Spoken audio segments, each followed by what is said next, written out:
স্বর্ণ চুরির ঘটনায় আতঙ্কিত ফরচুন শপিং মলের ব্যবসায়ীরা।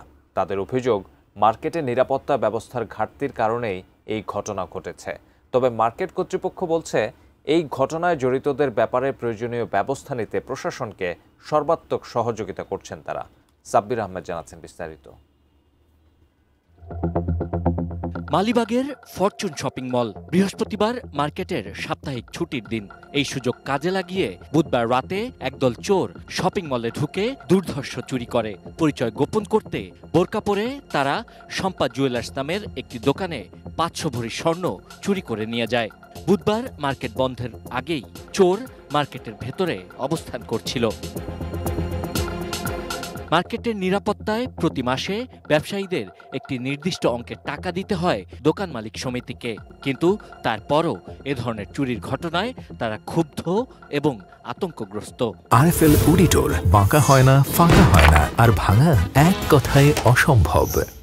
এটা তো স্বাভাবিক, সবাই ভয় পাইব। সব ব্যবসায়ী মানুষ বাড়িঘর বেচে ব্যবসা করতেছে এই জায়গায়। সবার একটা আতঙ্ক, ব্যবসায়ী হিসেবে সবাই আতঙ্ক।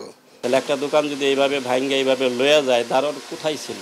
আমাদের মনে হচ্ছে এটা আমাদের সিকিউরিটি গার্ড প্রত্যক্ষ পরোক্ষভাবে জড়িত আছে। আমরা তো মনের মধ্যে ইয়া লাগে, যখন 500 জনের যে আমরা হইতে কতক্ষণ সময় লাগে।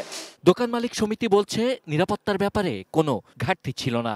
সার্বক্ষণিক সিসি ক্যামেরা ছাড়াও কর্তব্যরত গার্ডরা দায়িত্ব পালন করেন। সিকিউরিটি যে আমি বলছি যারা 4 জন ছিল, 2টার সময় একবার ওরা একবার রাউন্ড দিয়ে গেছে। রাউন্ড দেওয়ার পরে তারা বাইরে ছিল।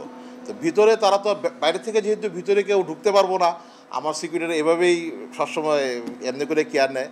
তো ভিতরে তারা টলটা দেয় নাই। ব্যবসায়ীদেরকে এই আশ্বস্ত করতে চাই যে এই ধরনের ঘটনার জন্য পুনরাবৃত্তি না ঘটে, সেজন্য আমাদের যা যা করণীয় আমরা করব।